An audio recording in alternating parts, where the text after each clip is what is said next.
India star Prabhas Hyderabad real estate లో మరో భారీ పెట్టుబడి పెడుతున్నట్టు సమాచారం.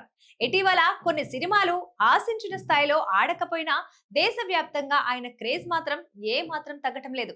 వరుస ప్రాజెక్టులతో బిజీగా ఉన్న ప్రభాస్ దీర్ఘకాలిక పెట్టుబడులపై ప్రత్యేక దృష్టి సారించారని తెలుస్తోంది. దాదాపు 2 ఏళ్ల క్రితమే హైదరాబాద్ ఫైనాన్షియల్ డిస్ట్రిక్ట్ లో సుమారు 2 ఎకరాల స్థలాన్ని ప్రభాస్ కొనుగోలు చేసినట్టు వార్తలందుతున్నాయి. ఇప్పుడు అదే ప్రదేశంలో భారీ స్థాయిలో డ్రీమ్ హోమ్ నిర్మాణాన్ని ప్రారంభించినట్లు టాలీవుడ్ వర్గాల్లో టాక్ నడుస్తోంది. కోకాపేట్ ఓఆర్ఆర్ ఎగ్జిట్ సమీపంలో ఉన్న ఈ ప్రాపర్టీకి నగరంలోని ప్రధాన ప్రాంతాలకు సులభంగా చేరుకునే సౌకర్యం ఉందని చెబుతున్నారు. ప్రస్తుతం ఆ ప్రాంతంలో ఎకరాకు 80 కోట్లకు పైగా విలువ ఉందని సమాచారం. ఇప్పటికే రాయదుర్గంలో ప్రభాస్ కు ఓ లగ్జరీ గెస్ట్ హౌస్ ఉన్న విషయం తెలిసిందే. అక్కడ తరచూ పార్టీలు, సెలబ్రేషన్స్ జరుగుతుంటాయి. అయితే ఆ ప్రాంతం రద్దీగా మారటంతో మరింత ప్రైవసీ కోసం కొత్త ప్రదేశాన్ని ఎంపిక చేసుకున్నట్లు తెలుస్తోంది.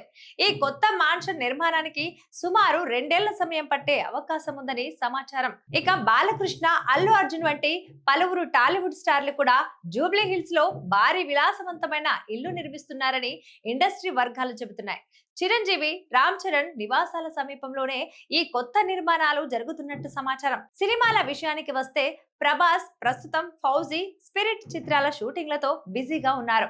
త్వరలోనే కల్కి 2 షూటింగ్ లో కూడా పాల్గొననున్నట్లు తెలుస్తోంది. దీంతో వచ్చే కొన్ని సంవత్సరాల పాటు ఆయన షెడ్యూల్ పూర్తిగా బిజీగానే ఉండనుంది. ఇవి సినీ అప్డేట్స్. మరిన్ని ఇంట్రెస్టింగ్ అప్డేట్స్ కోసం వలయం టీవీని సబ్స్క్రైబ్ చేసుకోండి.